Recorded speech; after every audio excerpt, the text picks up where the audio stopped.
Bismillahirrahmanirrahim. Alhamdulillahirrabbilalamin. Wassalatu wassalamu ala ashrafil anbiya'i wal mursalin wa ala alihi wa sahbihi ajma'in. Alhamdulillah, we are gathered here today for the forum University for Society in conjunction with the UPM Educators Month. This is, I guess, a very big program event organized by CADe, Center for Academic Development, which they have various programs during this Educator Month. And I guess one of the highlights would be the PICTEL, which is the Putra Indo Creative competition or something at the end of the month. And this forum would be one of the event organized in this UPM Educator Month. So now we're very honored to have the distinguished panels here, Professor Yang Berbahagia, Professor Datuk Dr. Zulkifli Idrus, Deputy Vice Chancellor Research and Innovation UPM. Yang Berbahagia Profesor Dr. Syamsul Bahari Haji Mat Tamrin, Director, Center of Industry Relations and Networks, CERNET. Yang Berbahagia Profesor Dr. Mansur Abu Talib, Director, University Community Transformation Center, UCTC, and myself as the moderator, Nur Izura, the Director of the Co-Curriculum and Student Development Center, UPM.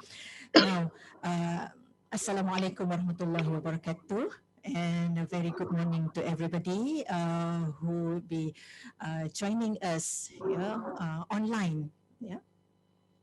So what we have today, the Forum University for Society, or U4S for short, we know that universities playing an important role, and we should be playing an important role as leaders in teaching and learning, in education, in research, as well as in technology. And being a research university, this is what you call our role would be more enhanced here in order to play an important role to the society. So in teaching activities, for example, universities provide the professional training for high-level jobs, as well as the education necessary for the development of the personality of the students in order to produce, for example, future-proof graduates. If you were talking about our students who are the main stakeholders of the university. Without the students, there will be no universities, for example. So the concept university for society, I guess it is very apt with UPM's motto. Yeah, with knowledge we serve, berilmu berbakti. So this is the motto that I guess it is. We have been having this. This motto for a very, very long time, for years, and this is what we are doing and what we should be continue to be doing to serve the community with the knowledge that we have, berilmu berbakti. So this is this forum. That what makes this forum very interesting today with the distinguished panels that we have today. We could share their insights on how we could realize for society. So, as I said, we have our distinguished panels here, and before we proceed.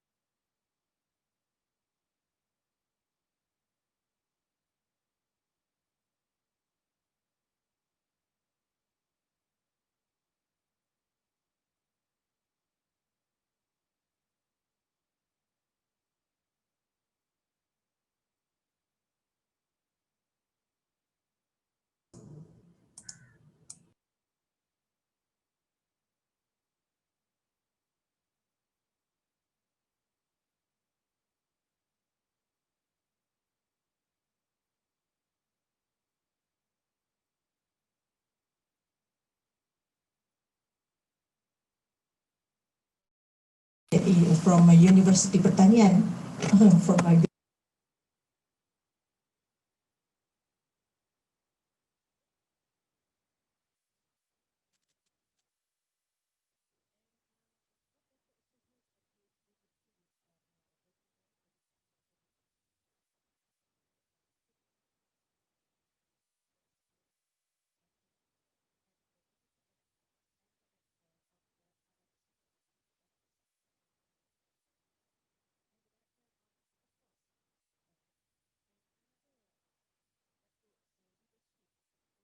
accorded the Higher Institution Center of Excellence status, in the niche area of tropical agriculture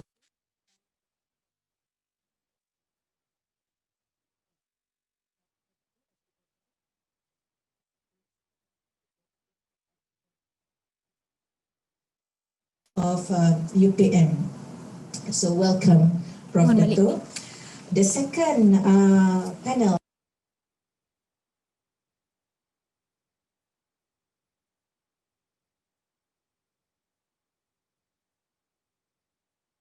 degree in veterinary medicine in 1997 from University Putra.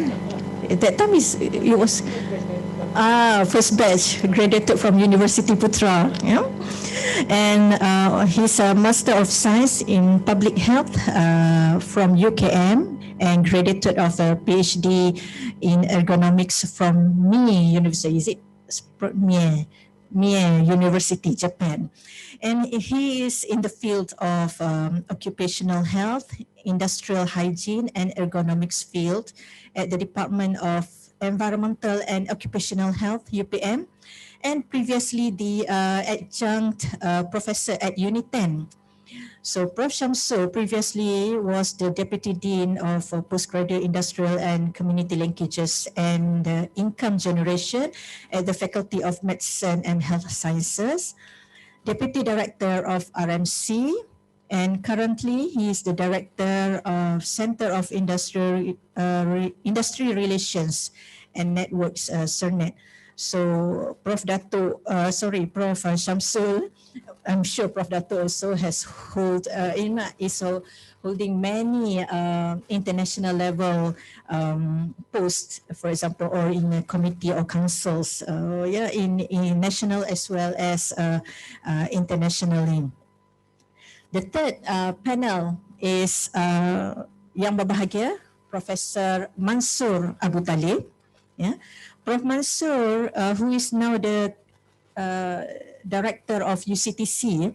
So Prof. Mansur is from the Department of Human Development and Family Studies, Faculty of Human Ecology, and he received his PhD in counseling from the University of Manchester. And he specializes in human development counseling and focuses in psychosocial development of young adults, particularly mental health issues. And I believe what in your brief biodata here is also mentioned about you're in committee of suicidal committee, right? Something there. So this is very interesting also. Yeah. So Prof. Mansur was a visiting professor at the University of Griffith, Australia, in 2016 and 2017, where he did his sabbatical at the Australian Institute of Suicidal Research and Prevention. That's where I found that word. And apart from teaching and research, Prof. Mansur has also held several administrative posts in UPM.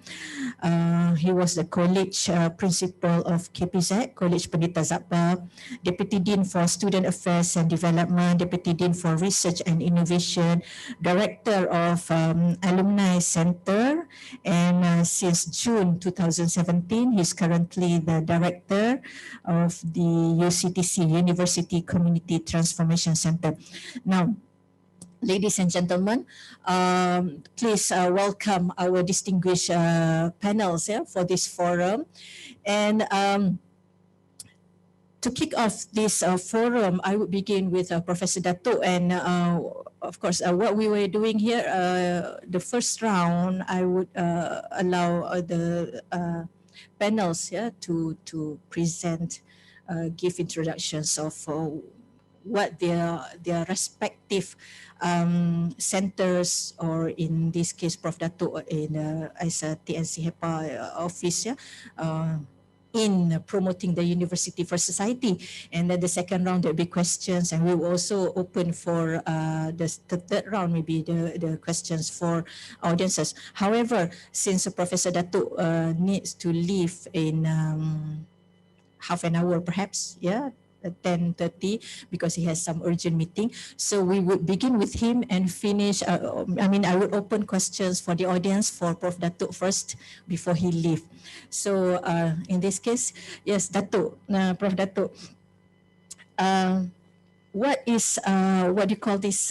We know that, as you are now the Deputy Vice Chancellor of the Research and Innovation, and currently I guess you're also handling the GIM, what do you call this, industry and community linkages, right? So it's related there.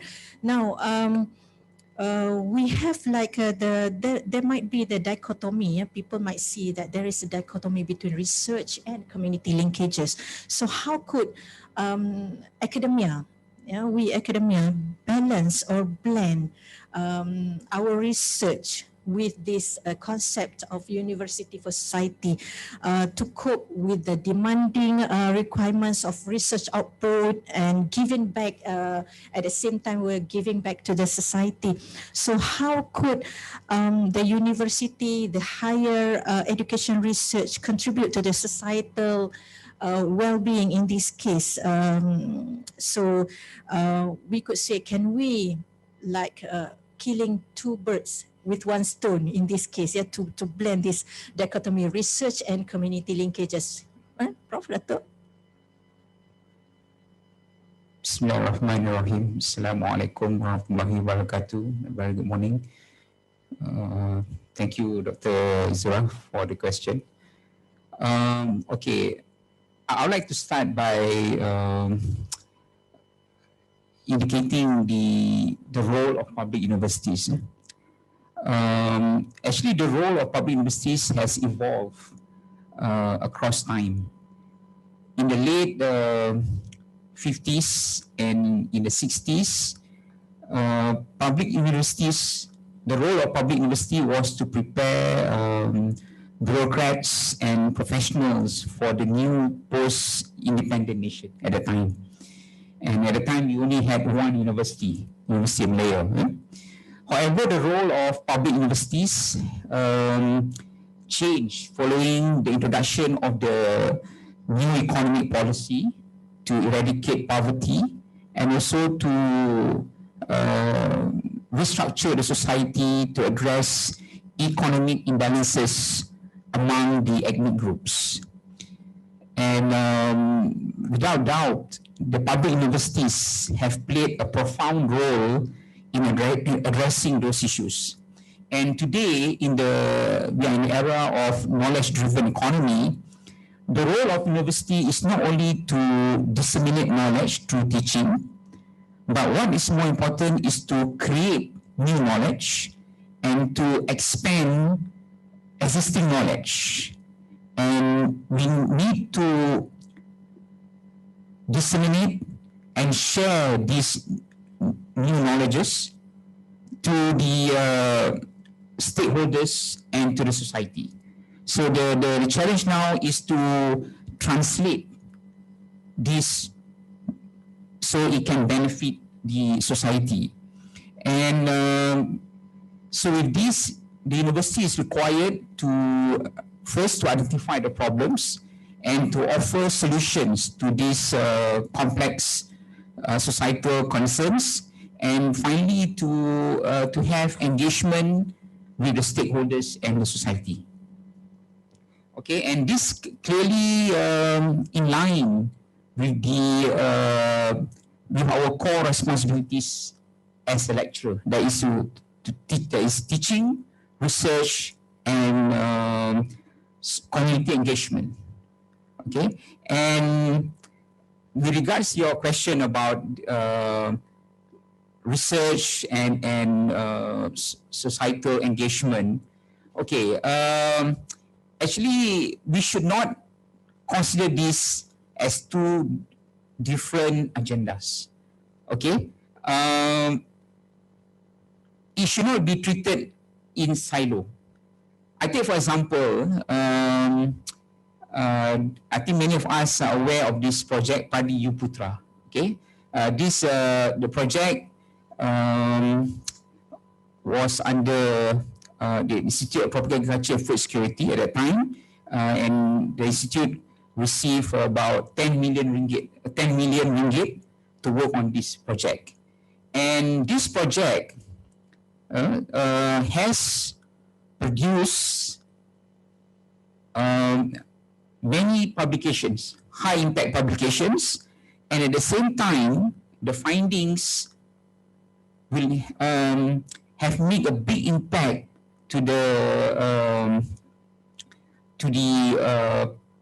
to the rice industry in Malaysia, to the farmers, to the rice farmers.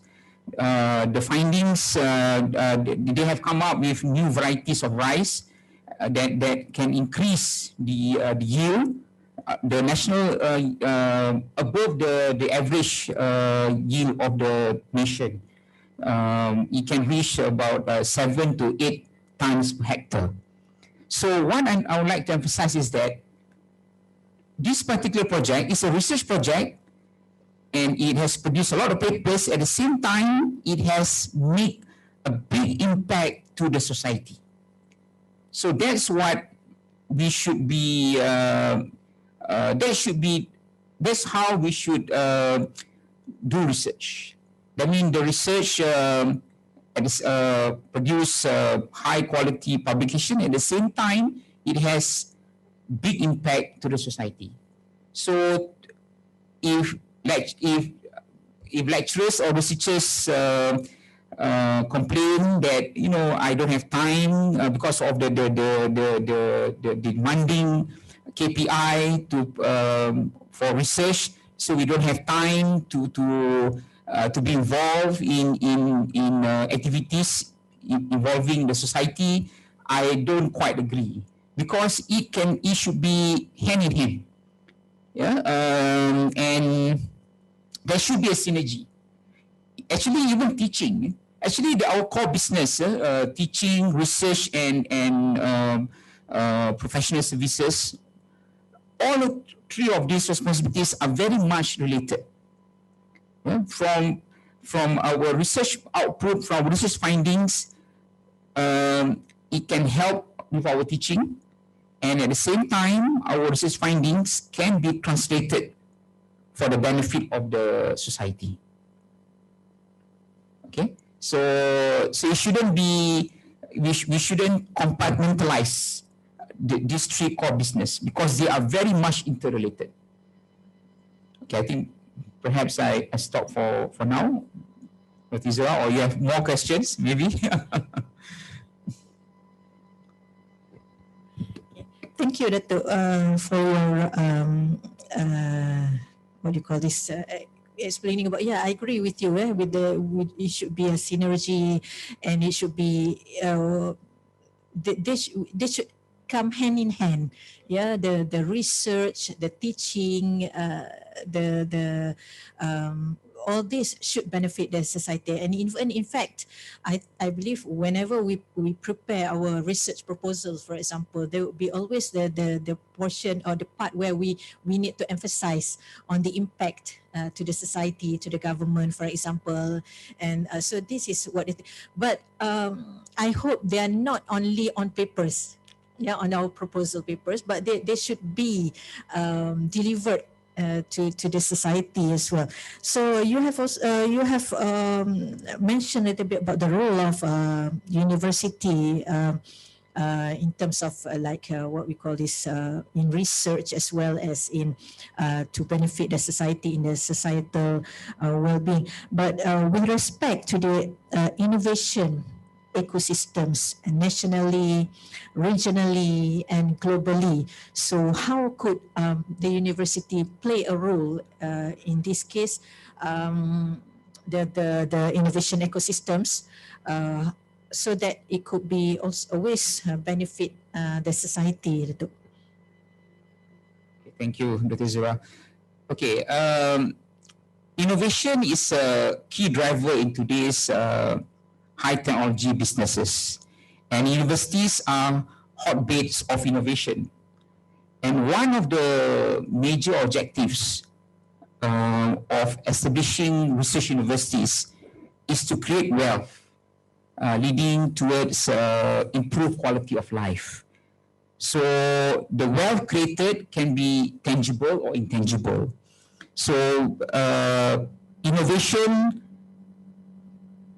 can be a source of wealth, not only to the university but to the nation. And if you look at the mission of UPM, that is providing meaningful contributions to the creation of wealth and development of the nation and the progress of human beings through the exploration and dissemination of knowledge. So it clearly shows here that we have to play an important role in creating wealth and the development of the nation. And Alhamdulillah, so far UPM, we have created an ecosystem that allow or that promote innovation and commercialization, and eventually wealth creation. Up to date, UPM has more than 2,500 intellectual properties, and out of these 210, about 200 plus intellectual properties have been commercialized with a gross income of about 65 million ringgit. Okay? And we have come up with 57 startups. So this clearly show that we have the right ecosystem, we have the right landscape to promote innovation and commercialization. And of course, the innovation and commercialization will not only benefit the university, but the nation and the society. So, of course, there are many challenges when it comes to commercialization. It's not a bed of roses. There are many challenges. I'm sure those that have been involved in commercialization, they can appreciate what I'm trying to share here. Because firstly, when it comes to commercialization, we need the support of the industry. This is very important because it takes two to tango. So without the support from industry, I don't think we can commercialize our products. Yeah, because we are researchers, we come up with the products, with the innovations, and the industry supposed to take it up and commercialize the products. And of course, there's a lot of debate about this, about commercialization.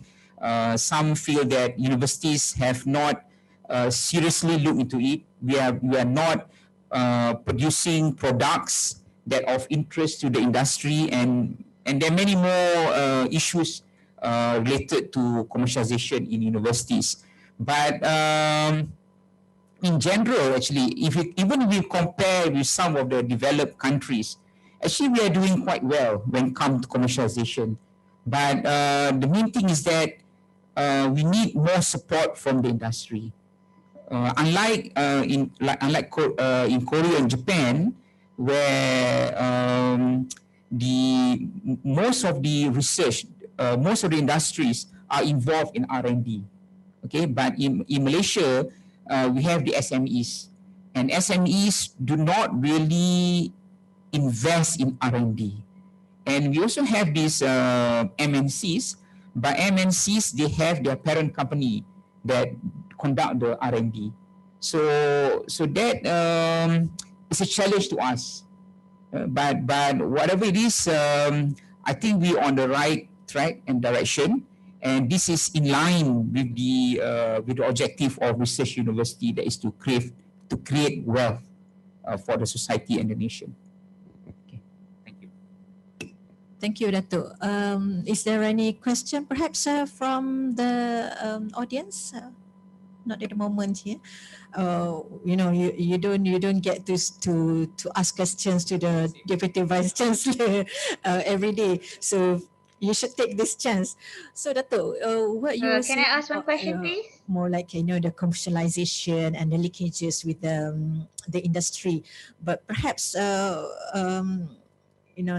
many people could see how it could. Yes, we can say that indirectly, perhaps, that it could benefit the community or the society, but maybe many people would see that as just the university linkage with the industry, and maybe they would see that it just stops there. But how could it trickle down to the society that really benefit the society? For example, because all these projects seems like a big projects in sometimes for normal people, we would see that it's like a something high up in the sky, for example, not achievable, maybe couldn't, as I said, how can it be trickled down? And since we have 2 minutes before you need to leave, perhaps, or you could stay longer.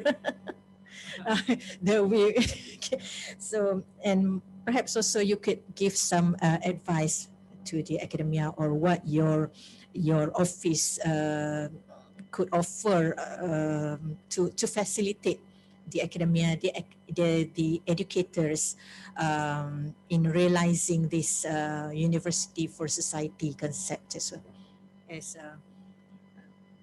Okay. All right.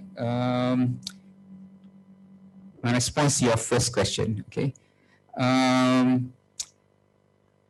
Okay. Actually, when we create wealth for the university, indirectly, actually, that will also enhance our impact to the society. Okay, I take for example, through the wealth that we have created, we are able to enhance extension and outreach programs, which require quite a big budget. Okay, so and also we can enhance CSR programs, knowledge transfer, and also healthcare. Now we have HP UPM. So with the wealth created by the university, all these activities can be further enhanced, and that will benefit the society and the nation. So probably some of us are not aware of this. The impact of wealth creation in the university. So eventually, it will be it can be translated to benefit to the society. Okay, and to your second question, Dr. Zura. Okay, I think first of all, we have to be clear what are our core responsibilities as a lecturer. Okay, that is, I'd like to repeat again, teaching, research, and professional services. Okay, so to me, it's like the 5 pillars of Islam. Okay, so we cannot choose. We cannot say that, okay, I just want to perform solat, but I do not want to fast. Okay, ataupun saya nak bayar zakat tapi saya tak nak solat. Yeah, so same thing with our core responsibilities as a lecturer. We have to carry out these responsibilities, all of these 3 responsibilities. So there's no such thing as okay, I just like teaching, so I want to do teaching. I don't want to do research. I don't want to do professional services.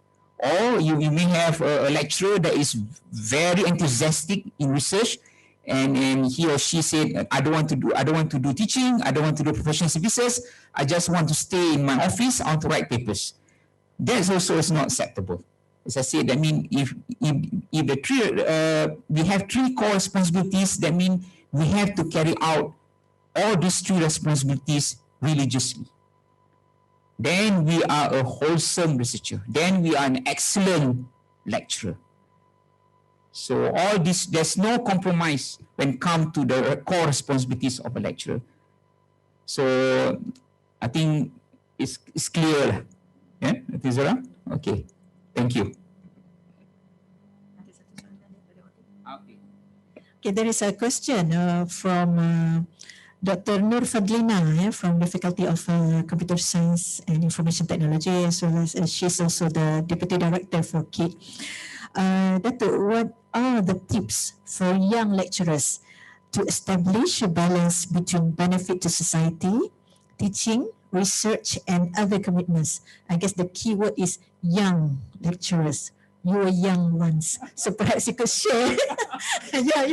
You're still young, so perhaps you could share your experience and tips to be as successful as you are now, perhaps. Okay, very good question.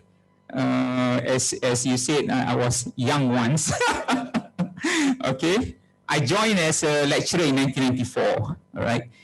Okay, I think what is most important here is there must be a catalyst for us to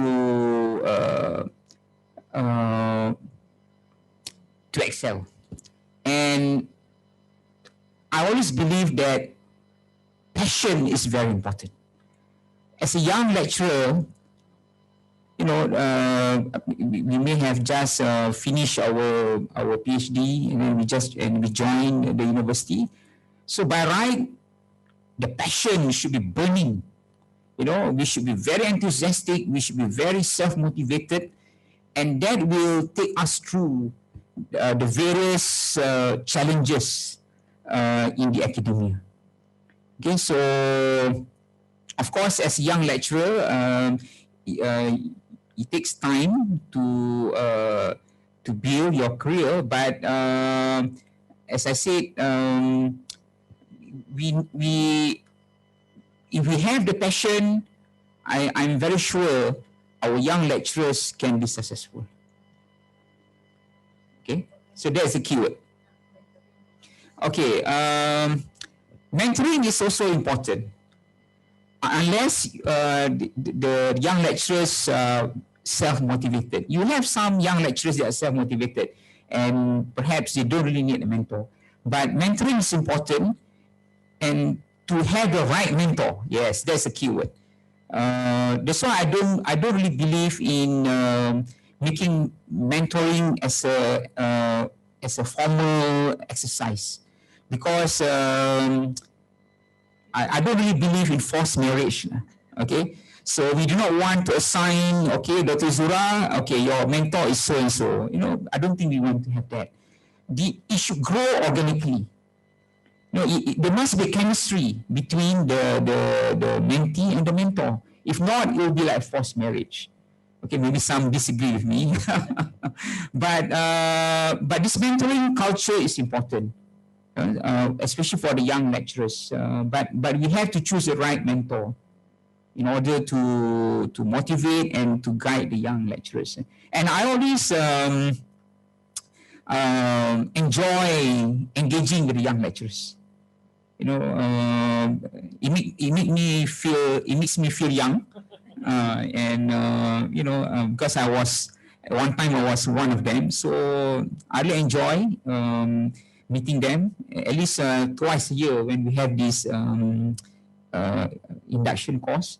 So I've been invited to talk about research, and I really enjoy the session, and especially the questions from the young lecturers. And I always take the opportunity to motivate them, because they are the future of UPM, the future of the nation.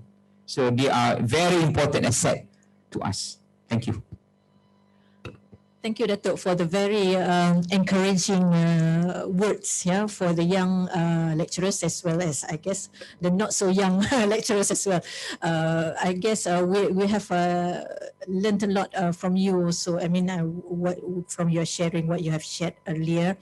So thank you very much again, Dato, for being here, for sharing with us your insights on the University for Society concept. And you need to leave now, yeah, Dato. It's regrettably.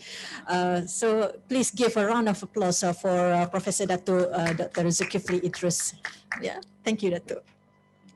Thank you, Dato. Thank you, Dato.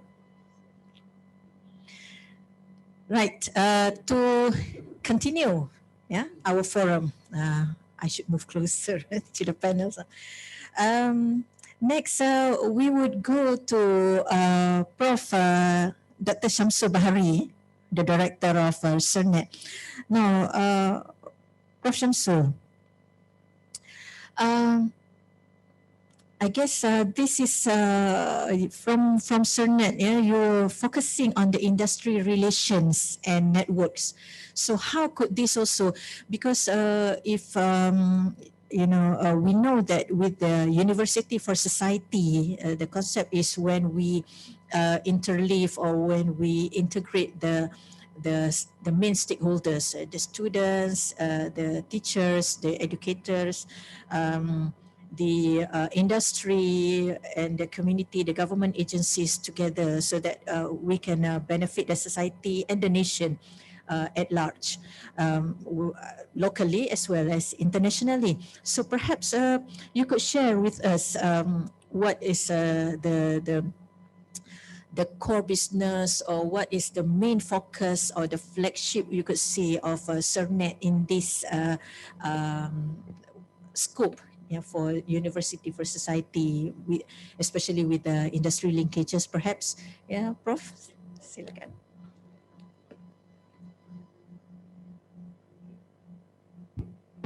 All right. Assalamualaikum and thank you very much, Dr. Zura. So, okay. Basically, kalau if you look at Pusat Hubungan dan Jaringan Industri, which is CERNET, our main role is to have industry linkages and also engagement with industry. And one of the things that what we are focusing, if you look at the previous model of industrial engagement and community engagement, we call as a quadruple helix engagement model. But then actually now we have already evolved into a bigger, a new pentahelix model, which involve university, government, industry, community, and also philanthropists. So the important thing about having this industry is that this industry is the one that can assist us in having project related to community. So one of the biggest, I think the biggest threat or the biggest hurdle in having project in industry, in community or university for society is in terms of the capability of university to have a bigger role in community. Give an example. If you look at research project as what mentioned by Dato' Zul, you have a research outcome that you intended for industry, for community. However, we don't have the amount of money for us to conduct a bigger project to have a very significant impact to the community. So by having such industries to assist us, it's really helping us a lot in making sure program is being able to be conducted and also to be promoted. I'll give you an example of a program that we have working together with CTC in one of the community programs. So we had the program of under Kementerian Wilayah Persekutuan under with the objective of trying to reduce the number of B40 So we had this collaboration with Kementerian Wilayah Persekutuan. And for ourselves, one of our flagship program is the CEO at Faculty 2.0 programs, in which we already engage our lecturers to be trained with the top leadership CEOs in MNC's company or international companies. And by having that kind of engagement for about 6 months, they are being attached, we are able to engage Maybank. I mean, we're sharing like the KWP programs. We managed to engage Maybank to assist us in our committee program, and we able to linkage with their own flagship programs. So that's how we are able to ensure that the project, once we have one of impact, together with another industrial engagement that have the similar kind of CSR programs, so it become more meaningful. I mean, to have a bigger impact for our university, for the society. Yeah, I have a presentation that I want to share. All right, so I'll be sharing some presentation. I will share our role in CERNET and what is the framework that maybe some of you does not know what CERNET is all about. So this is where we want to share with you, promote CERNET and how we can assist you. And after that, show you also the impact that how we also contribute to our KPI for university. All right, okay.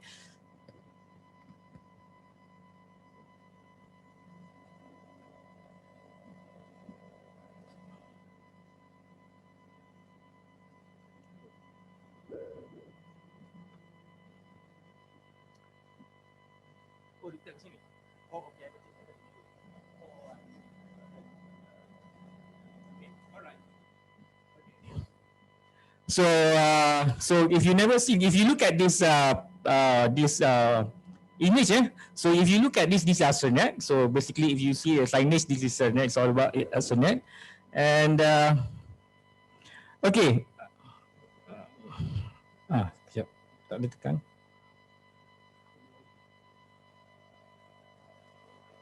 Oh, huh? Oh, saya dah on.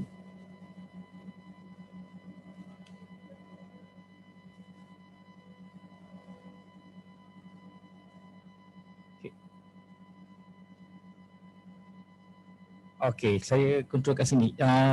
Nampak saya punya slide? Saya dah buka. Okay, alright.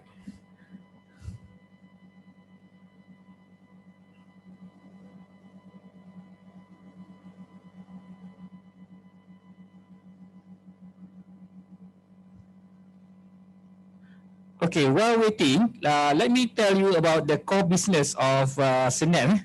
While waiting of the slide to be some technical error. So what is CERNET is all about? We have 5 core business, right? So one of the objective, one of the thing is that we are the center that facilitate the industry university engagement in general lah, right? But number one, what we do is that we are the one of our flagship program is the Industry Center of Excellence. So if you know FarmFresh, so FarmFresh is one of the flagship program under CERNET, right? So this is one of our industry, our flagship program, which is to establish. Now you know a lot of people know about high COE, but ours is ICOE, Industry Center of Excellence. We have one that is already establishing for the past 3 years. And then also by also focusing on high impact project, including research, teaching, learning, industrial engagement, because we also assisting in terms of practical attachment, international internship, and also currently now the important parts with the current low on income industrial grant. So before previously I was with grant division under RMC. So I know the trend that money from the government, especially our KPT grants, is diminishing. So one of the important things is that we want to really work on the industrial grant, getting our researchers to have grants from industrial lain. Okay, I control kat sini. So industrial grant and also income generation. So this is one of the things that we are trying to, we are assisting. So these are some core business in terms of impactful projects related to industry. That's number one, right? And number two, you're also looking at, we are also assisting in terms of human resource development, upskilling for students and also our lecturers, our staff. So if you look at industrial attachment, so we have industrial attachment, we are also assisting the industrial attachment for our lecturers in terms of short-term and also long-term industrial attachment. And then you also look at our working with the corporate social responsibility by industry. So that's one of the things that we are currently working with industries for them to find any of their concept that align to their foundation or their company interest to work with our CSR. And one of the important also that having income generation for community and industrial projects. So by having grant or money that we can get from industry to enhance ataupun to assist in community projects, and finally I think one other thing that's very important every end of the year is ICRIS system, Management of our Industry Community Relation Intelligence System, or ICRIS, which is everybody love the system. All right, so this is the model that I mentioned earlier. All right, so the model that I mentioned is pentahelix engagement model. So by the way, I can sit now. Can I sit? All right. Okay, now it's clearly up. All right. So this is the model that I mentioned to you. So previously you have this quadruple helix model, quadruple helix model, engagement model. But now we have already another additional one, which is philanthropies. So we really want to enhance philanthropies to look at giving back to the community. So giving back to community through university, through the industry, and also government. This is one of the model that I think Prof. Manso and our pejabat TNCG, we are the model that we're really trying to enhance and trying to promote within. I will show you some example, which is philanthropies now. We already have some of the philanthropies that already have given money to UPM. Okay, so next one. So just to share you this complicated model is actually the industrial ecosystem in UPM. So why is complex? Because actually industrial engagement tadi is not just looking at only us in pejabat TNCG. So we have a lot of framework, which is we have Wazan. Okay, we have Wazan for income generation and endowment. We have budget academic in terms of industrial training. We have Pendaftar in terms of industrial attachment for our lecturers. We have also other centers that involve. So it's very big models that involve a lot of stakeholders within UPM. So meaning not just talking about pejabat TNCG or Senet or UTC, but actually if you look at the overall picture, including alumni, including COCO lah kan. So semua ni memang involve togetherness. Maknanya it's not just if you really look at trace the DNA tu, tracing lah kan, the trace there is influence of industry within every of our our entity within UPM. Next slide. Okay, alright. So yang itu dia lain. So next slide kat situ.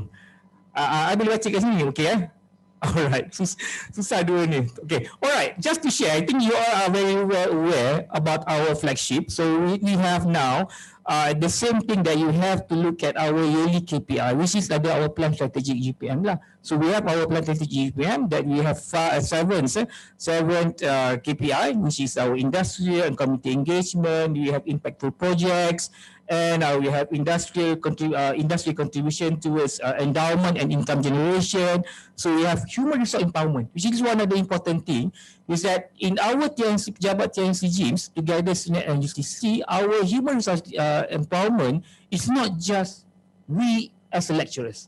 So we involve, when the Prof. right, kita involve the staffing people tadi, involve our lecturers, our pegawai sokongan, our pegawai takbir sebagainya when we do projects.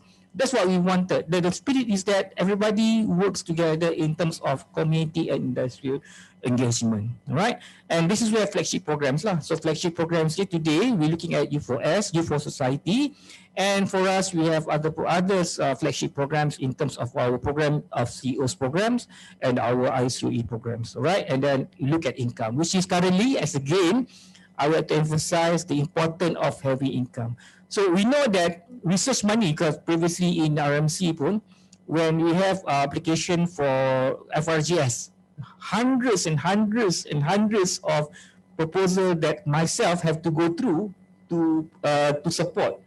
But then after that, when you look at the outcome, is still because you have very competitive, a lot of universities getting that small amount of pie. So that's where very competitive, and it is looking at project that you think that is important. So when you look at industrial grant, all right, actually when they're looking at industrial grant, we are trying to solve industry issues and community issues. That's why bagi saya, the important thing about the industrial grant is that it's very purposefully looking at issues that the industry or the community want us to solve. So it's much easier sebenarnya compared to when looking at projects that you have to be very competitive, right? Boleh teruskan lagi ya? Alright, the next slide please. Okay, now just to share with you, this kind of continuous model is actually our coming engagement framework for 2025. We are proposing having this by using this pentahelix model, and we already have looking at several things, including having our majlis industry UPM. So that's what we are proposing. We haven't yet gone through that, but having this, by having such majlis to advise of industrial engagement, so it's very important. I'll give you an example again. Go back again. We have people like very concerned of communities, such as Datuk Nora from Maybank. So when you talk about with people like this, they already understand the importance of community engagement. So it's easy to have people within the advisory committee council to give advice that can translate that into community projects. All right. So okay, next slide. Okay. So okay, this nice model like this one is to show you that every 5 years, ourselves in Senate and UCCC have initiative. And under initiative, we have matlamat 3 of jaringan industri dan community. So we have several projects that we are doing, right? All this matlamat, including having our majlis penasihat industri. And we are also looking at that every PTJs need to have their own mini COE programs. So for example, like from Faculty of Medicine, we have people from the medical board or medical hospitals and whatnot, and also become them to be CO programs. So a mini program that within our own university, because CO programs like also like U4S is a kementerian programs under BKIMS. So we usually have these programs because when we having such people advising us in the faculty, so basically they would like to invest. They like to share their money. They like to share their technology. They like to share their experience and whatnot. So that's where we want for them to be having such programs in the faculty. So okay, next slide. Okay, so this is a very quick one, right? So we have 3 enablers. We have 3 enablers, which is the industry at UPM, UPM at industry, and also UPM at cyber. So this is where, if you look at industry at UPM, is where we are looking at the university, networking within the university at the industry level, meaning that we involve ourselves from UPM to be attached, to be working together with the industry. Now, another thing is that UPM at industry. So UPM at industry is that we are looking at the level of university level, university level at industrial with the industrial investment, and finally, which is the one that also really related to teaching and learning, is also on the UPM at cyber. Because this is very important, because if you look at the during COVID time, like today we have a hybrid forum, right? So this is one of the things that we are looking at in the future of establishing a smart university with industrial digital online engagement. So which is already partly Dr. Mansur at the time have discussed this together, and looking at how we can have industrial programs with industrial punya contribution in terms of digital. So that's one of the 3 of our main enablers. All right, next slide. Okay, so if you look at UPM industry, we have this Putra Scholars Program. We have Putra Scholars Program, all right, and Putra Scholars Program, and kejap okay, and saya back.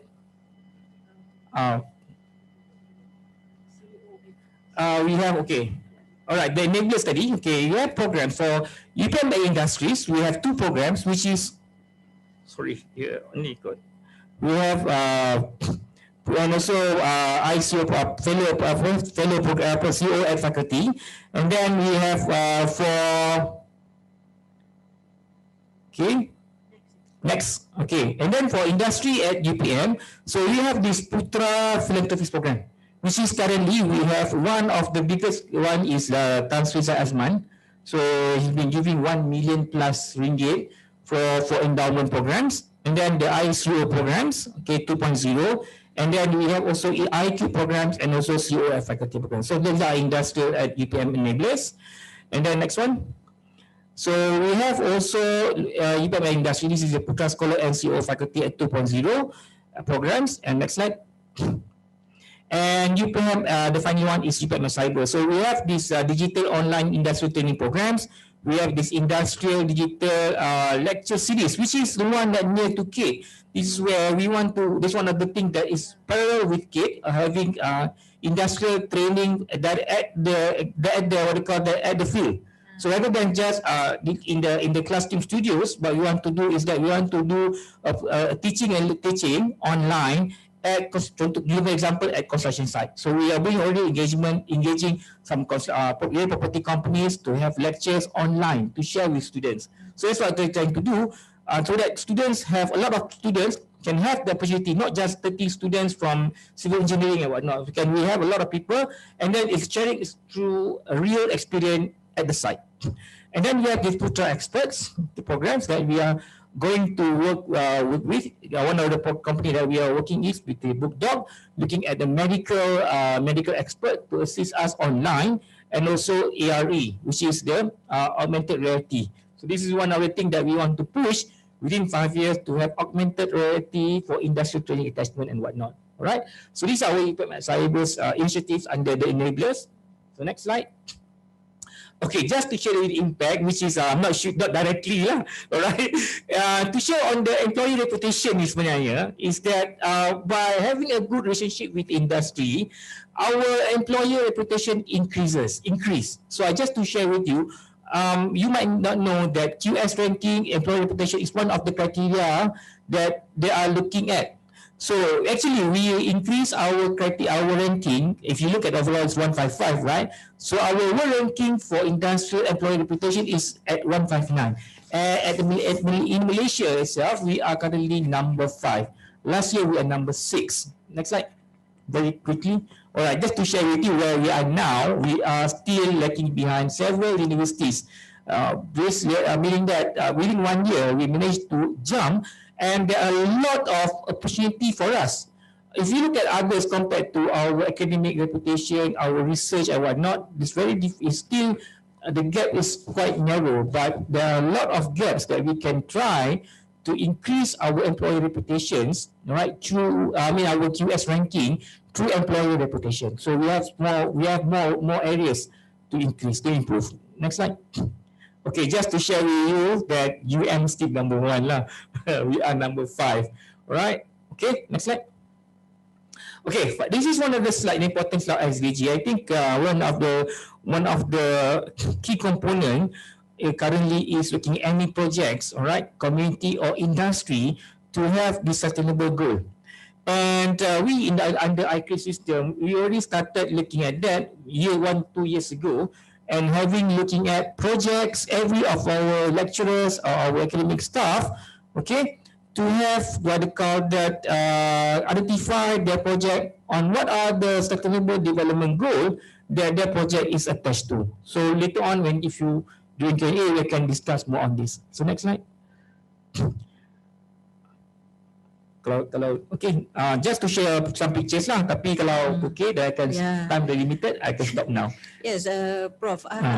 It's interesting that you mentioned about UPM at cyber program. Well, coming from the Faculty of Computer Science, that really attracts me. But at the same time, it's also interesting that you mentioned that one of the programs is quite close with what CADe have. Like, for example, the Putra MOOC program, the Putra Massive Open Online Courses as one of the options, perhaps, for implementing the university for society, which this method could be utilized to develop the society. So we could encourage more lecturers, educators to perhaps get involved in this Putra MOOC program perhaps, and maybe we could say that um, the lecturers maybe need to define our roles to be able to produce more future-proof graduates nowadays with the we know with the COVID-19 pandemic, everything is online. We have to be more creative in order to take up this challenge of having online classes to make it more effective and efficient, for example. So these are the things that we could I guess we could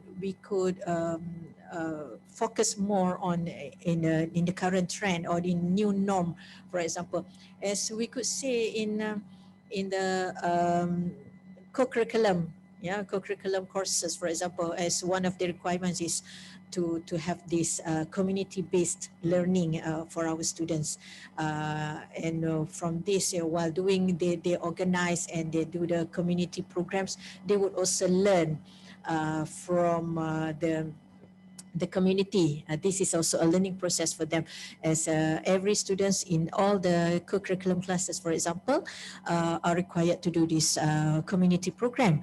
So having said that, maybe I would go to Prof. Mansur, as you were appointed by the Ministry of Higher Education to spearhead the University for Society initiative, among the Malaysian public universities. So it might be, this might be, one of the key, the main focus of UCCC at the moment. And I also believe that nowadays the ministry have also come up with the or promote the SULAM program, Service Learning University Malaysia, which could also what do you call this, towards this the realizing the University for Society concept. So perhaps Prof. Mansur, maybe you also have some presentations on this. What could be the roles that university can play to transform the society, the contribution of the university, for example. Would 10 minutes be okay for your presentation? I'll try. Okay, thank you, Madam Chairperson. Bismillahirrahmanirrahim. Assalamualaikum warahmatullahi ta'ala wabarakatuh. And happy morning to everybody, our audience here and also online. First of all, thank you for inviting us from UCTC. I have today Encik Muhammad Hafiz sitting in front, who is in charge directly for University for Society. So I'm going to go through my slide to share with the audience today about what is University for Society. We have this tagline called Driving Well-being Together, or in Malay is Memacu Kesejahteraan Bersama. And rightly, as what Dr. Izura was saying just now, in that component, University for Society, we have what we call SULAM, Service Learning University for Society. We have entities from GYM, where we belong, me and Prof. Sam. And also we have another entity, which is HEPA, where Dr. Izra come from, which is Sekolahku Universitiku. So I'm going to take you through to share. I have 60 slides altogether, actually. So I try to blend it together in 10 minutes. So can I have next slide, please? So this is not a new term. Next slide. Who's taking charge of the slide? Okay, can I next, please? Okay, this is a new term, but an old concept. Yeah, University for Society. We started with what we have before extension program. We do extension. We go to the villages, the urban or rural places to transfer knowledge. We have special initiative before, what we call KTP, Knowledge Transfer Program. This is under NBOS, National Blue Ocean Strategy. And then we have other concept, which is called Community Project. And in UPM, we have what we call Putra at Community. So any program, community program by UPM lecturer, we label them as Putra at Community. It could be Putra at Kampung Kuala Pilar, it could be Putra in Pontian or whatever. Then we have another program which is called Putra PIL. Putra is for UPM, PIL is Pemindahan Ilmu. So any program or extension, we coin it differently. And now we have what we call University for Society. And from that model, we introduce another concept or another model of doing extension, what we call UPM for Society. So this is in line with what the ministry is trying to achieve. Next, please. So this idea was mooted by the previous Menteri Pendidikan at that time. He was here in UPM on the 14th of January for his annual Tahun Baru speech, where he talks about the importance of university to give focus to the society, and also for the school to give focus to the community. So it's a separate concept between community and society, because community make a society, and university and industry is part of the community as a whole that drive the well-being of a society. So from that on, next please, we have a document for those who being an academic, we wanted to know the governance of this. So previously, Kementerian has come out with a document as guideline for university to conduct or to organize community engagement program. We have a document, what we call the industry community engagement, which was developed by our university. And also we have under JPT the blueprint. So there is what we call the combination of society and also market need that include industry. Talking about community here, we also include industry, because industry is a part of important element in community, also a community of industrial player, whatnot. So that's what we call university for society. Next slide. So why is it important to university? Because as what Dato Zul was saying, university generate new knowledge. We are knowledge generator. We have new model, we have new concept, we have new books, for example, or new policy that was introduced, that was being researched by our lecturer. So why this knowledge is important, and where do they get this knowledge from? Where do they get this problem statement from? They got it from the community. It came out from the needs of the community. You have to start, when we do a research, we have to start telling to the grant provider, why do we need to do research? It has to be based on the need of the society. And in university also, we have what we call technological innovation. There are new model, new product, new machineries, that were being researched and also introduced by the academia in the university. And university seems to be a solution provider. We need to provide solution of environmental issues. We need to provide solution of low-income earner nowadays. And who is best to give solution if not the lecturer, the academics? Because they are the one doing the research. They are the one doing the engagement. They are the one having a lot of projects together with their students. And at the end, university is seen to be as a catalyst. You were talking about the catalyst. We have all this, but we need somebody to drive that change, to make change. And we need the university, we need entity in the university to become catalyst for that change, for that innovation to happen in the community. Next, please. Okay, so we have the importance of university for society. We have what we call, our DNA is knowledge transfer. We have our knowledge, we have our research finding to be published in journal or whatever, but that knowledge has to be transferred to the community. But it is not just a knowledge. The knowledge from the university has to be scholarly knowledge, has to be something advanced knowledge, which, for example, the school cannot do it. Only the lecturer can do it. He has to be an advanced scholarly knowledge from the university. And it needs to be transferred to the community, and we need to pick a community with issues of national agenda. For example, the first project, our U4S project we did is in Pulau Tuba, next to Pulau Langkawi. Pulau Tuba is the second largest island, beside Langkawi. but the development, the economic development is very far behind. Our second project will be at Sungai Kim Johor, Pasir Gudang. As you know, last year, there was an issue regarding environmental issues, things like that. So the community that we choose must be of national agenda. There must be a very dire need for the university to go in and help the community there. And the objective must be mutually agreed. That's why we do a lot of engagement to actually understand where is the problem, where is the missing link, and where is the gap that the university can come and fill in. But having said that, to sustain a program, we need a stakeholder commitment. For example, when we do in Pulau Tuba, we have LADA, Langkawi Development Authority, yeah, and then Jabatan Pertanian, Veterina, because it involves pertanian. The one in Johor, we are going to involve Majlis Pembandaran Pasir Gudang.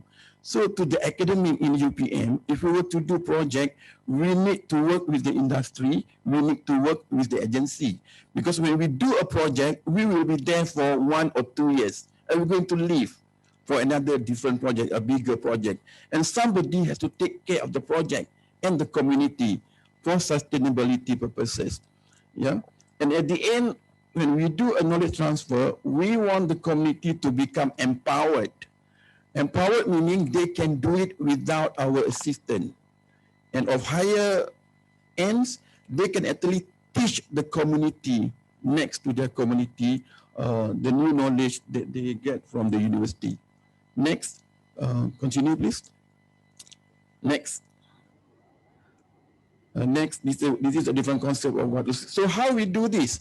We do this through workshops, through method demonstration, seminar, and it has to be in situ at the community, yeah. And we also have schedule monitoring, like twice a year we have to do monitoring, and we evaluate our program. What are we evaluate on? We evaluate on the knowledge that they gained, the new aspiration, the skill that was developed, and also the aspiration that they want. So we want to have to document these success stories, meaning this community is successful and somebody can emulate, can duplicate that model, that project in a different community of a similar interest. Next, please. So these are Prof. Samsul was talking about industry practitioner, yeah, about endowment. This is where when we do U for S or S for university, society for university, it's a win-win situation, yeah, by both parties. This is a concept what we call adopt a village, keluarga angkat, adopt a kampung or a community, whereby people in that community work together, collaborate together to pursue one similar goal. Continue. Okay, so what are the outcome for U4S? Yeah, so we want the betterment in terms of knowledge. We want them to have more positive attitude, but these are based on the input that we have before when we do pre and post.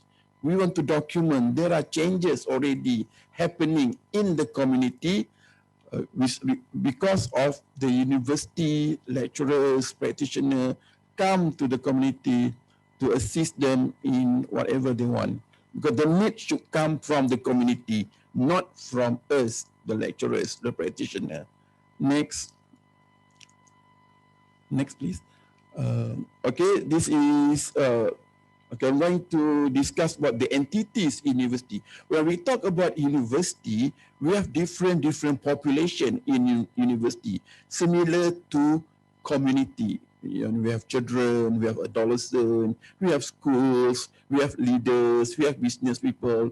In university, we have what we call academic and antarabangsa, internationalization. We have entity what we call penyelidikan dan juga inovasi, research and innovation. And then of course we have EPA. And under U4S program model, these four entities need to work together. So UPM lecturer, in future, if you were to go to a community, it is advised for us to work collaboratively with all these four entities so that we can move the community under what we call the keserakanan dan kesetiakawanan, the collegiality and the congeniality, yeah, togetherness as a university. Next. Okay, so what would they have in the university, for example, yeah? For HEPA, for example, we have Yayasan Sukarelawanan. We have what we call volunteerism. Dr. Izura, Director for Pusat Koko. So when we do program, we need to bring these students, yeah, who are registered under Pusat Koko doing Bakti Siswa or Sukarelawanan. And also we have community service under HEPA. In academic, we have summer school program, yeah, for international students, for example. So we can bring them to the community, work together with us, the gym, the secretariat. We have what we call SULAM, service learning. In UPM, it is under CADe, and I was told each faculty has to identify a few courses to be registered as SULAM, and one it is registered as SULAM, 20 hours, I think out of 120 hours, should be delegated to studying in the community, work in the community, or doing transfer knowledge to the community or sharing. Then we have at research and innovation, yeah, we have translational research, big project, the Padiputra that was mentioned just now. And of course, in GYM, we have different initiatives. So all these work together, and under UFS, we have international wing, which is called APUSEN, Asia Pacific University of Community Engagement, where we have international members to work together in our project. Next. Okay, so these are the main structure. To be called or to be included as University for Society program, any program to the community should involve GYM, us, yeah, and also us together with research and innovation. It should involve at least one SULAM classes, yeah. So we work together with CADe, and it should involve program Sekolahku Universitiku under Kementerian, which is under bahagian mahasiswa holistik, yeah, because in a community there will be a school there, primary school or secondary school. So we bring our university student as facilitator, yeah, work together with the school children in that particular community. So these 3 or 4 components will make a university for society program. So the society, the community felt that, oh, the whole university is coming to work with me. And that has never been before. It's like individual cases, yeah? Okay, continue. So this work together, and what Prof. Samsul was saying, we're still using quadruple helix. The importance of having a community, having a university, that we must involve a government agency and we must involve industry. So where do we get the industry? We get the industry from the CEO at faculty, because each university, they have all these CEO and they are fellow at each faculty. So we leverage on that linkages which is existing already, plus small industry to work together. And using this model, we identify the community need. The need has to be from the community. You have to prove to us that the community really need. Yeah. So we do social audit. It's not the needs from the lecturer. Yeah. Because this is not doing research. This is you imparting the knowledge that you have completed. Yeah. The knowledge you have applied for your copyright, your intellectual property, all has been done. Then only you transfer that knowledge to the community. So you transferring success stories. It's not a trial and error. So when we bring new model, new knowledge to the community, it must be successful. Yeah, because it's not a trial and error. The only data collection that we do is the pre and post in search of improvement of knowledge, of skill. I think we have a few more. Can we go next?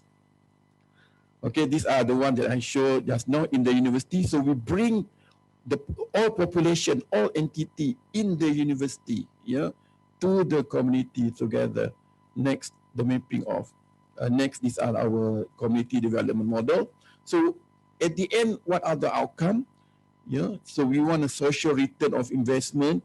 Our program must be low cost, using minimal money because of not enough money, as what Prof. Seb was saying.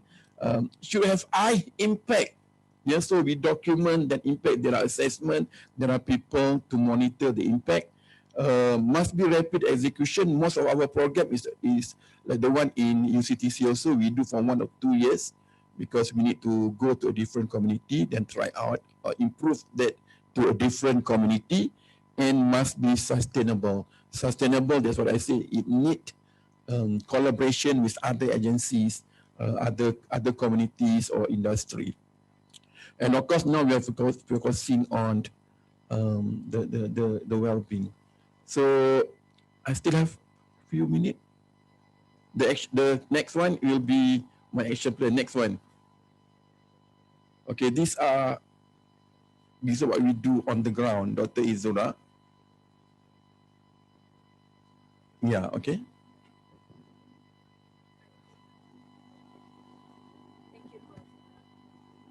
Thank you, Prof. Mansur, for the what do you call this? Very comprehensive explanation about the concept of a university for society, being one of the person, the key person in this concept, the U4S. Now, I have a question. There is a question from Dr. Nurfadlina. She uploaded your presentation, your slides, from CERNET. Really interesting, she said. And she said, I recall Dr.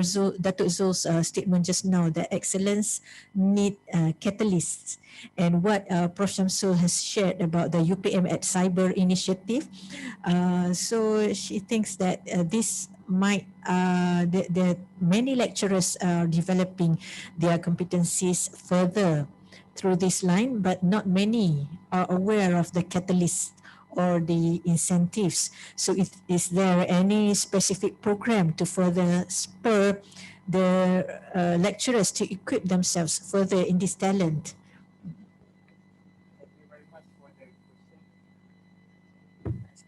Thank you very much for the question. Okay, actually now, previously there was no clear cut between for industry, for the catalyst for us the lecturers to become competent within our own field in the industry.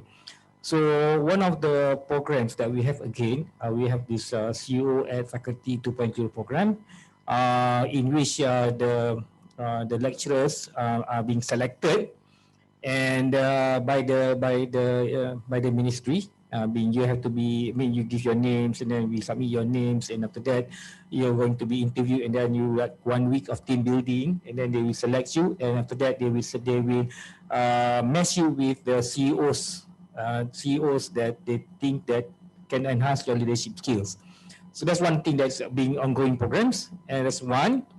And number two is that one of the programs actually you can apply is under our own pendaftar. So under pendaftar di bahagian latihan, now currently we are working together with pendaftar to synchronize between CERNET and bahagian latihan pejabat pendaftar in giving our lecturers a full-time, like 3 months to short terms training attachment. So previously they have these programs, but it was not really enhanced. But we know that you can apply that. But currently we are working with pegawai pendaftar dengan pelanggan latihan to coordinate the programs. So that's number two. And number three is that we are also working with under Ministry of Science, mostly on under RISE program. The RISE program is another program that is under another attachment, but this is more bigger scope, and the duration is more longer. If you look at fellow programs, we have like 6 months maximum program. If you look at under RISE, you can go from 6 months to 1 year, and it can be full-time and also part-time. And the good thing about RISE is that it's also given the opportunity for not just our lecturers but our research officers. So meaning that our research officers enhance their knowledge. And also for this RISE program also, we are also the solution for the industry. If the industry have problems, they want our kepakaran, so our expertise, then you can have that. So that's the things under the program. That is going to be the physical and also online. The thing about, just to share a bit more, industrial punya attachment. Previously, we don't have a previous industrial attachment for our lecturers ni through online. But during the COVID, we learned something that most of our fellows, out of 6 months, 6 months of their attachment with the CEOs, a lot of their attachment is through online. Because of more than half of the time is online. So we know that actually online programs can be conducted with for our lecturers, right? Yeah. Okay, thank you, Professor. Now, we know that since the 19th century, the university is called the Ivory Tower. The Ivory Tower. So it has the reputations, referring to the reputations of the university as elite institutions, the fundings, produce publications and citations. And this might sound rather unreachable by the public or the society at large. So, and this it also portrays an environment of intellectual pursuit that seems rather disconnected from the practical concerns of everyday life. So, do you think that Prof. Shamsul, or maybe Prof. Mansur also can answer this? Do you think that we have the ivory tower syndrome, where the lecturers or the academia become out of touch with the people, the society, or isolated from the actual business? I think this is a good question. Let me recall back. One thing that I think last time around, I mean, in summary, no lah. I don't think so. There was dulu, yes, but no, not now. I think that's because of our current. One thing is that if you look at other universities, I'm not sure about other university, but I think for us in UPM, I think that is for long, the syndrome is no more. We never thought about this ivory syndrome within us as a lecturers. Simply because if you compare with, I just go to our university first. If you look at one of the platform that we are working is that by having we are being promote. We are being exposed to industry and community engagement ni for about more than 5 years, right? As part of our KPI lah, which is something like it's forceful, but then after numbers of years, it is partly become our culture that we are be integrated or assimilated with industry and also community engagement. So meaning that whether you like it or not, a small portion of yourself as a lecturers, as a researcher, you have to wet our beak to any industry or community. So meaning that there is no more we are on top of the pyramid. So we are now together down the ground working for us to work with community or industry. So that's one thing lah. And if one of my job is also I was benchmarking with other universities lah. Only now people is trying to work out. Other universities is trying to look at our model of working with industry and community as singular lecturers or researcher. Previously, other university haven't. They are catching up, looking at our model. But our model ni, the good thing is that it make ourselves is more customized to industry and community. So meaning that the syndrome of this ivory tower ni, I think is long gone within our lecturers lah. That's number one. And I think now, kalau katakan in general pun, if you look at by this having social media lah, kata Prof. Mansur, Madam Kunsi, is that the social media ni sebenarnya is something that is breaking the barriers of communication between people. So last time around, if you, for example, when I was in Japan, when I doing my PhD, right, if I want to see my sensei, I have to make appointment, even though my room is just in front. So I have to really make an appointment to see him, although it's just half an hour within our own building. But nowadays, no, I think. Nowadays, with just social media, you have what ways that people can communicate, industry, community can communicate you to various means. Like, for example, like I'm using LinkedIn. I mean, Prof. Mansur using Facebook and whatnot, Instagram. So Prof. Mansur ada Instagram, right? Okay, that kind of thing that really dissolve, really make all these syndrome no more.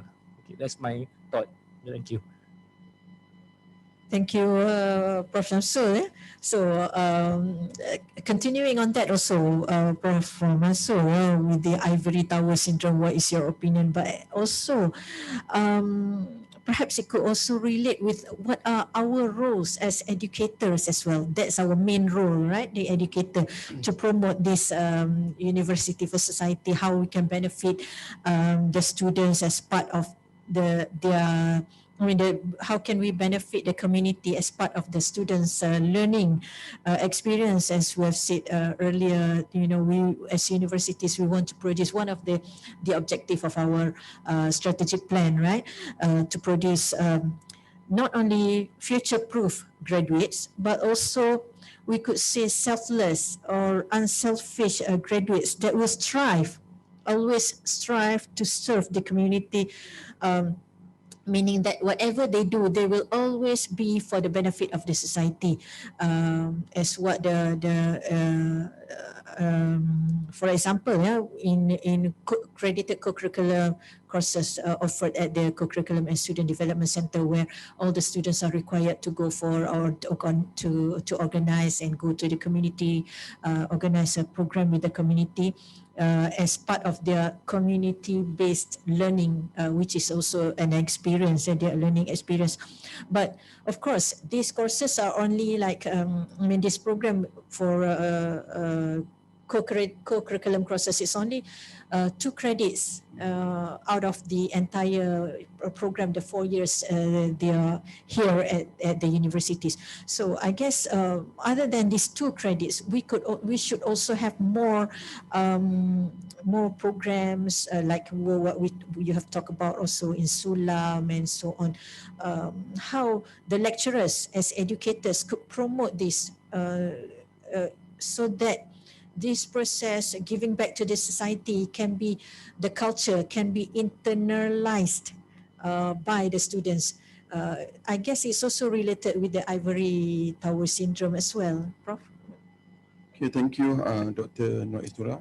Firstly, I would like to second what Prof. Samso was saying about the syndrome of ivory tower.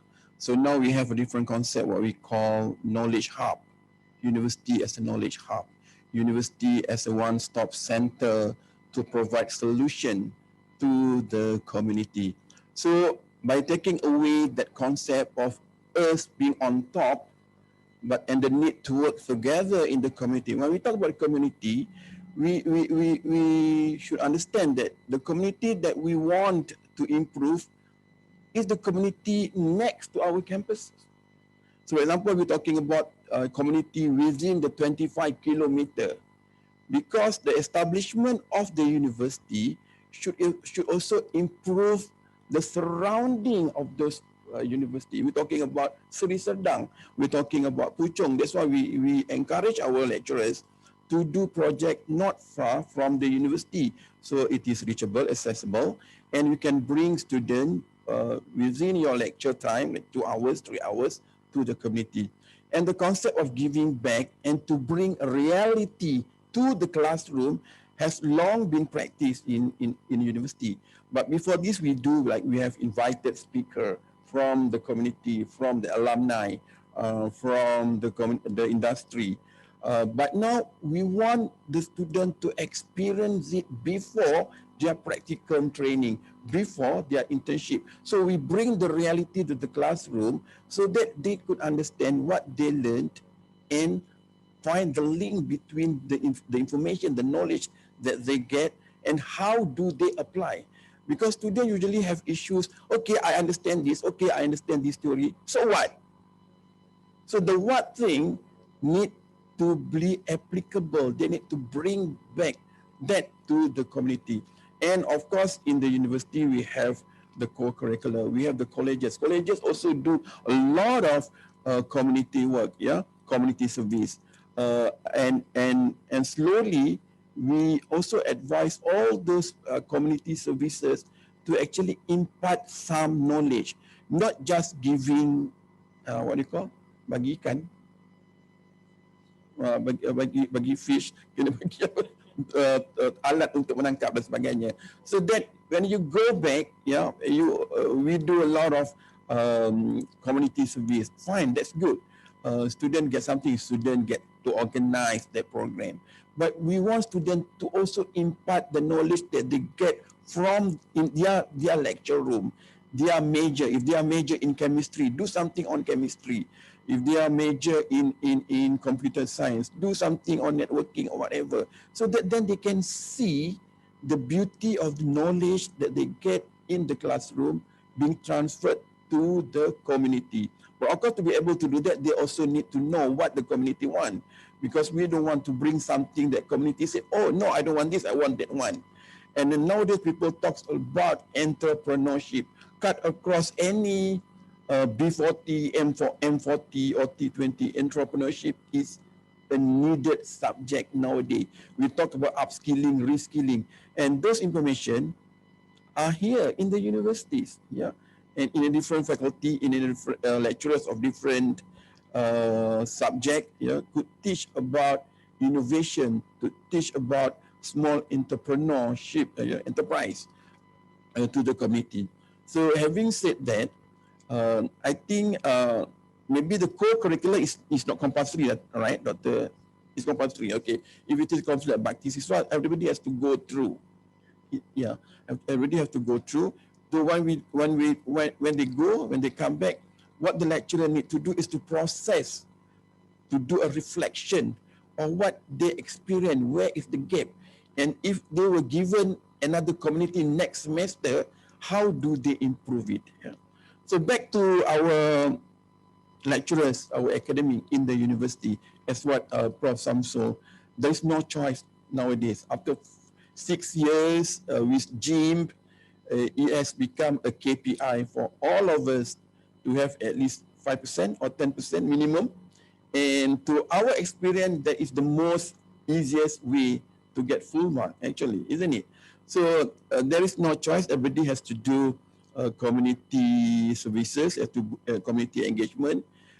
Lecturers do supervision before COVID for practicum training. They go to industry. So when they go to industry, they just need to do another one step ahead, network with the industry, and then industry also has community. Do a little one step ahead, and do project with. So the door is already open, yeah.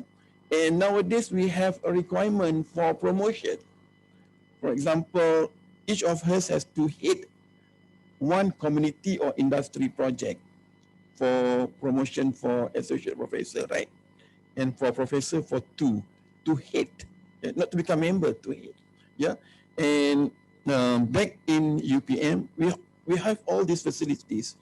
You can do that under special grant that we offer under UCTC. Prof. Samsu was talking about our recent project with Ministry Kementerian Wilayah Persekutuan. We have project under Kementerian Kesihatan Malaysia. So when we have this grant, we are offering that grant to the lecturers. Yeah, for MyRA purposes, 5,000 for social science is enough. For science and clinicals is 10,000 to be considered as knowledge transfer program under MyRA. And MyRA have what we call star rating of 3 star, community change in knowledge or whatever. We document that one is 3 star, is considered a project under MyRA. So, so as I would like to sum up, yeah. So there is a dire important for us to work with the community so that we continuously improve the importance of what community want, what are the new things that community need. So then the lecturer go back to the class, teach what is needed by the student, or do a research based on the need so that they could fill up the gap, yeah, to give solution to the community.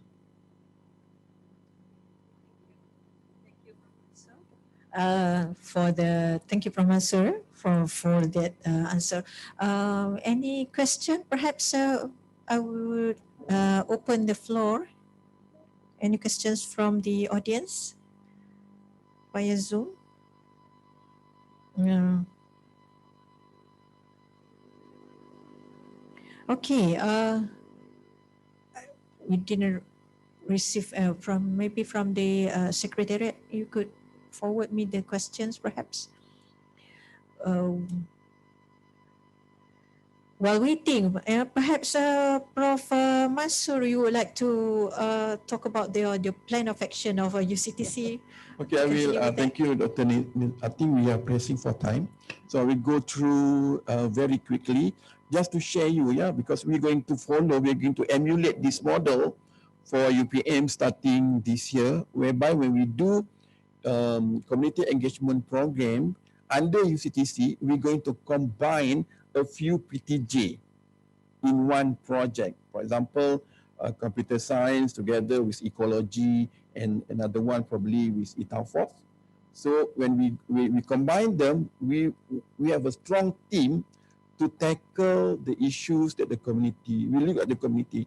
For example, the one that we're doing for penjara now, yeah. So penjara would like to have knowledge on penanaman pokok durian, and cendawan, all those things. So we work together with Faculty Pertanian and also TPU, yeah, with UCTC. And the next one, we have program with Jabatan Veterina on ternakan ruminant.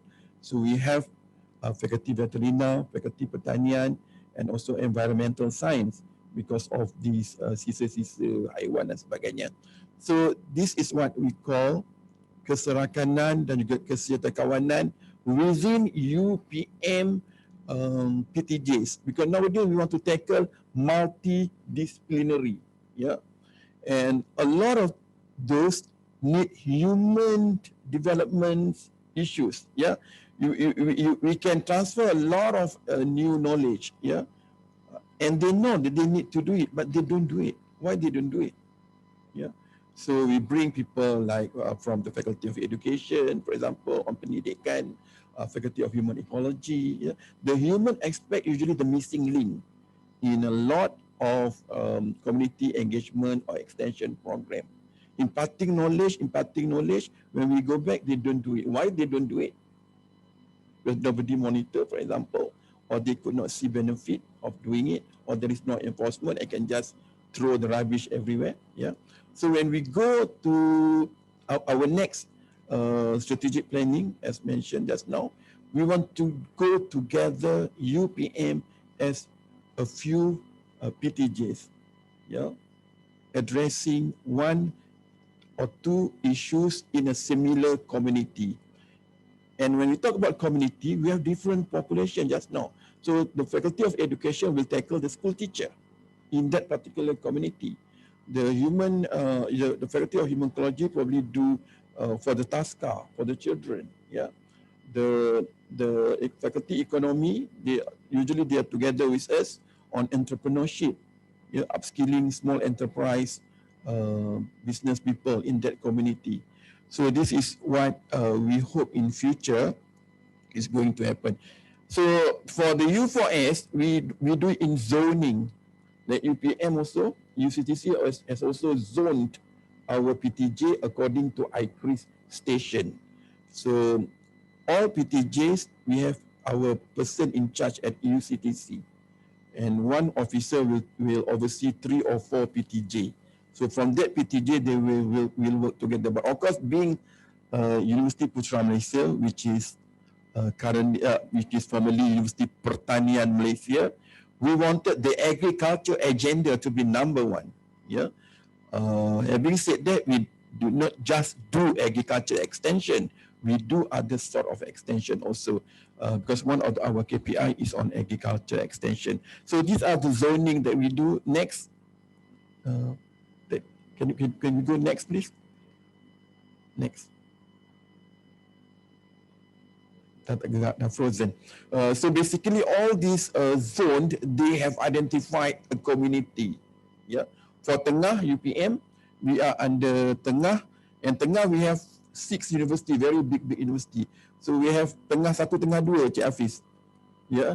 So we are together with UKM and UKM dan UPNM, I think Selangor 1. So we have identified one community, which is we work with state of Selangor. They have identified a community which is Tanjung Karang. Tanjung Karang, yeah. So we're going to bring a few PTJs, yeah, to address that issue. For the other one, the Wilayah Persekutuan Zon Tengah, they have identified a community at Ampang, yeah, a PPR community. They have issues with vandalism, all those things, B40, yeah, Ponteng Sekolah, why not?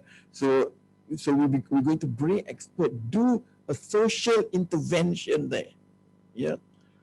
And before they do that, they have to prove to us that they have already successful. That model is a working model. They can bring and do it to the community. And that's what the community wants. And a lot of engagement has been done to identify, to focus, to prioritize which needs that the community really want. And to be able to do that, we have to work with, for example, the Tengah one, we have to work with DBKL, because they are the one overseeing that population. Yeah. So when we go back, DBKL will be there, yeah, to continue with the project. So to Frozen just now. So we're going to also, on the 7th of November, hopefully, there is no more COVID. Hopefully on the 7th of November, we're going to launch our University for Society Zone Selatan at Sungai Kim Kim, whereby they will showcase, or that's not the concept, the word that I'm not using, showcase. When we do U4S, we are showcasing our expertise, yeah, our know-how, our technological invention to the community. So we bring our product that can be used to the community. For example, in Sungai Kim Kim, UTM will develop around 300 meters of Sungai Kim Kim to become a recreational place. So people can do picnic. Sungai Kim Kim, whereby they throw all this rubbish and all this chemical, which is hazardous. And University UTM, is it? They're going to have this technology thing, a ball, I think, whereby when the minister throw the ball, they have this biochemistry thing, the water will be crystal clear. So there must be a technology driven that we bring to the community. And UTHM is going to do a robotic challenge to the school children. Yeah. Why the robot? The robot is the one that's going to collect all the rubbish in the river. Yeah. So we are showcasing, each university will showcase their expertise to address issue of environmental at Sungai Kim Kim. Yeah. So hopefully the one in UPM also, we're going to bring our PTJs to go there to address what they need in Tanjung Karang. Tanjung Karang is a paddy field area, I guess, pesawah, yeah, to increase their, a lot of them to do with social economic, for more income, yeah, per ton. So we have Padi Putra, for example, maybe we can introduce to become demonstration plot, yeah, because not all product of UPM is readily to be bring to the community. Some of it is still under demonstration plot, yeah. So we could probably do a demonstration plot of our Padi Putra, yeah, or Ayam Kampung, Ayam Putra or something. Yeah. So we bring our product. Like the one in Tuba, we bring Ayam Kampung. So we bring our expert from Faculty Pertanian, Dr. Mr. Madya, Dr. Azhar, to teach them. So now this Pulau Tuba people is going to get funding from the state government to get the house, the reban ayam, yeah, so that they, because it's very costly. Okay, so when we do project, the money, the community also need to help us find through the industry and also to the state government, yeah, because we could not, we provide technical knowledge, expertise, yeah. The money we have to work together with the community and also the stakeholder there. Yeah, sure. All right, and you conclude your part as well. Okay. All right, just to share, actually this University for Society is being long time. It's not just, I mean, it's already being promoted now, but I think for us in the Faculty of Medicine, it is before when I was graduated from my degree years, and then when I started as a tutor pun, and after that I was in the as a coordinator program and then curriculum development semua tu. We already in the Faculty of Medicine, we have programs that might in which that we have University for Society indirectly, especially when they're having program of health promotions, because it started with health promotions.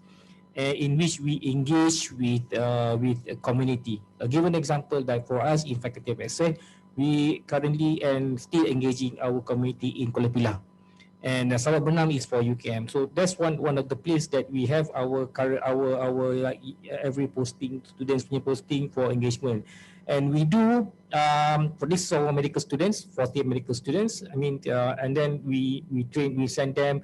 We make them do health intervention programs, looking at for every different parts of Kuala Pilah, and then we ourselves and together with the government, with the state government, we also inject some funding for them to do the programs together with all these local community leaders lah, local. So that's one of the programs lah.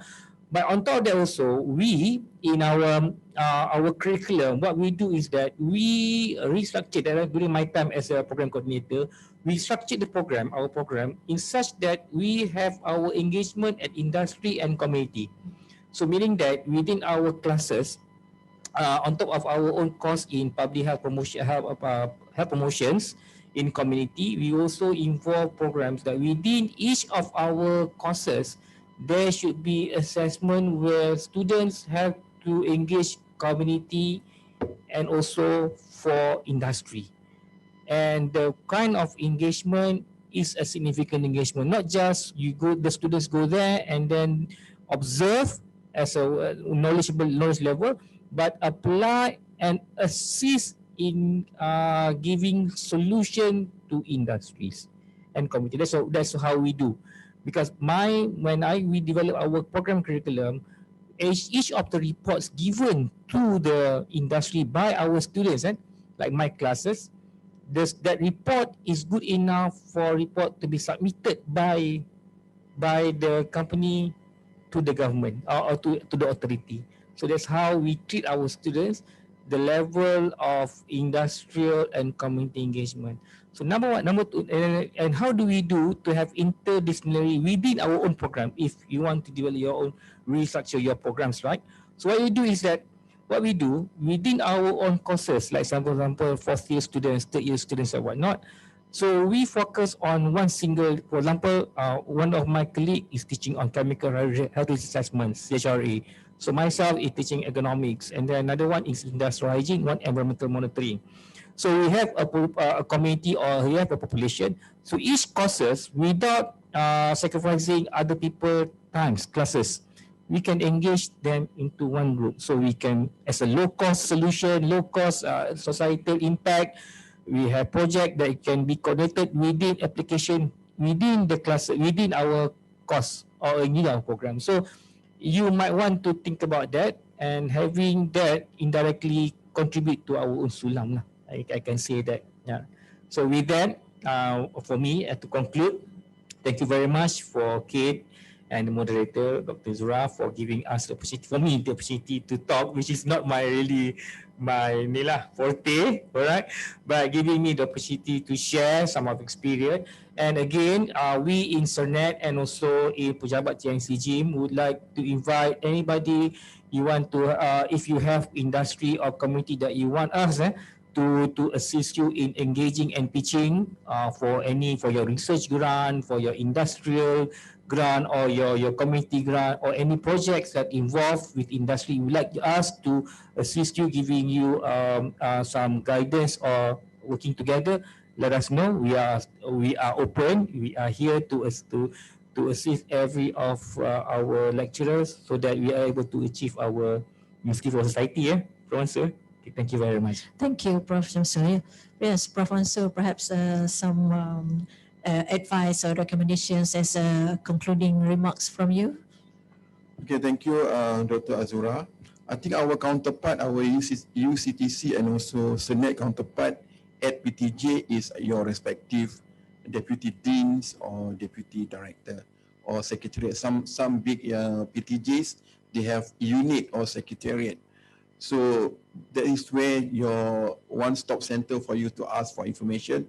And as what Prof. Sam was saying, you can also direct to us if you have any issues or things that you want to work together, or you have community that you feel that UCTC could come in and collaborate with you and your faculty or your department, please do so. Yeah. And also we can also then work together with the ministry or the government department office that might be of similar interest. Yeah. Also, I would like to thank CADe for giving us the opportunity. I think this is the first time actually we talk about University for Society for UPM population. Yeah. As you know, we wanted to launch it somewhere after this year, but until October because of COVID, for UPM purposes, we have not do it as a model. So hopefully when we start doing it, we can emulate or you can duplicate the model at your own PTJs. So again, thank you very much, CADe. Thank you very much, Prof. Sam and also Dr. Azura, the moderator for today. Thank you. Okay, thank you, Prof. Mansur. So we have come to the end of the forum today, and we have listened to Yang Bahagia Prof. Dr.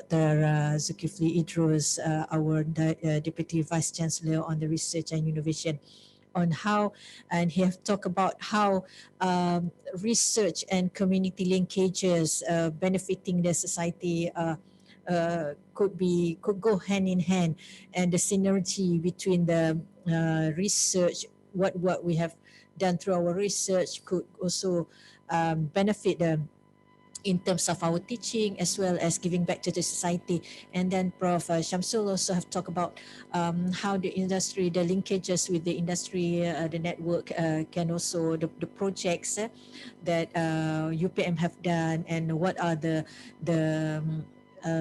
what do you call this, the opportunities that the academias can also take grab, yeah, to also realize this university for society concept.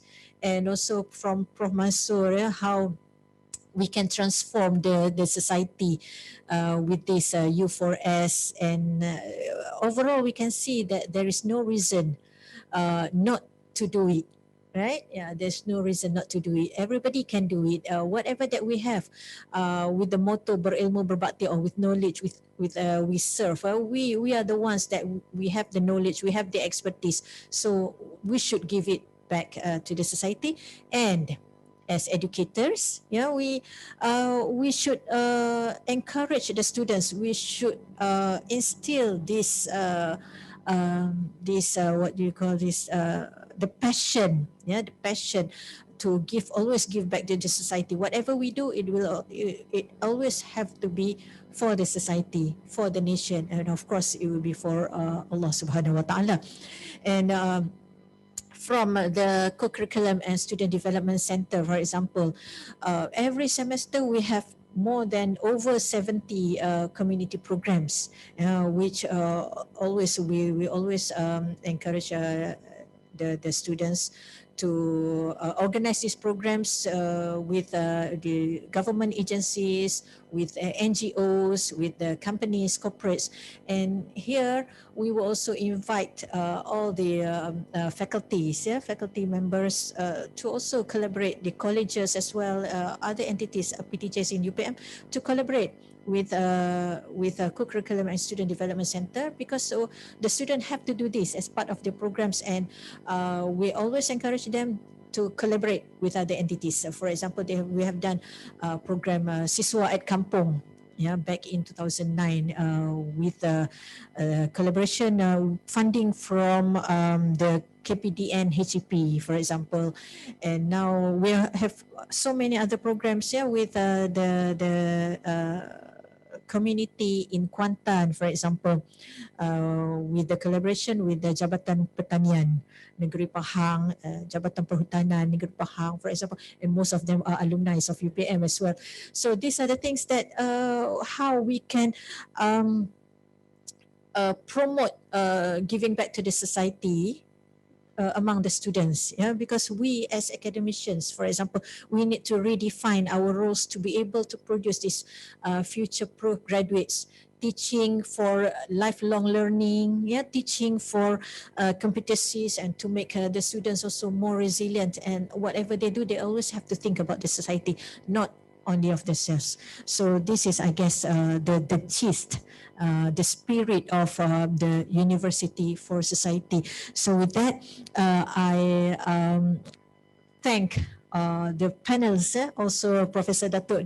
Zul, who has to leave, Professor Dr. Shamsul Bari and Professor Dr. Mansoor for sharing their insights on this University for Society. And I believe we have heard a lot of tips that we could, as academicians, as educators, how we could promote this or increase the process of giving back to the society here.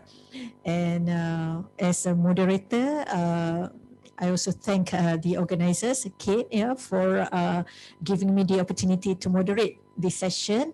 And again, let us give a round of applause to the panels.